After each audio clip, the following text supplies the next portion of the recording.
Hjem igen.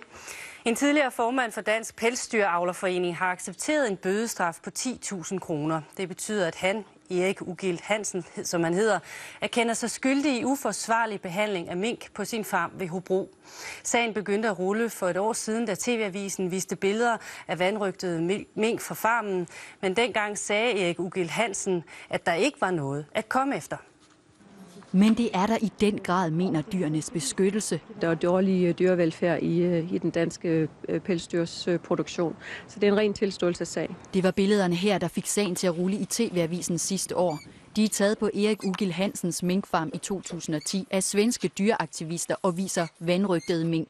Dengang sagde den daværende formand for Danske Pelsdyravlere til TV2 Nord, at dyreaktivisterne havde manipuleret med billederne. De har været at bytte dyrene om, så de kommer op og slås, eller så har de medbragt nogle dyr, som har skader. Erik Ugilt Hansen trak sig dagen efter som formand for pelsdyravlerne.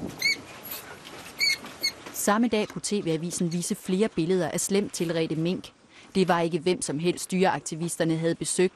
Hos 5 ud af 7 bestyrelsesmedlemmer i Pelsdyravlerforeningen fandt aktivisterne døde eller skambidte dyr. Avlerne sagde, at billederne var manipuleret. Vi har ikke efterladt de dyr, der er i burene. Det er nogen, der er blevet anbragt. Af aktivisterne? De er blevet anbragt, og højst sandsynligt er dem, som har været inde og filme. Når vi kan sige, at de billeder her er taget på din farm, hvad siger du så? Så siger jeg så, at det der dyr helt klart anbragt på min farm.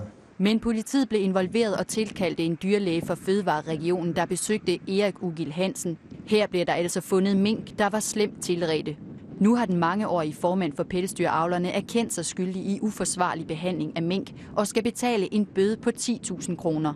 Vi har i dag talt med Erik Ugilt Hansen, der ejer minkfarmen her bag ved mig, men han ønsker ikke at udtale sig til TV-avisen. Dyrenes Beskyttelse mener, at dette bør få minkavlerne til at erkende, at der er et problem. Der er massive problemer i den danske pelsdyrproduktion, og det er problemer, som man skal tage alvorligt.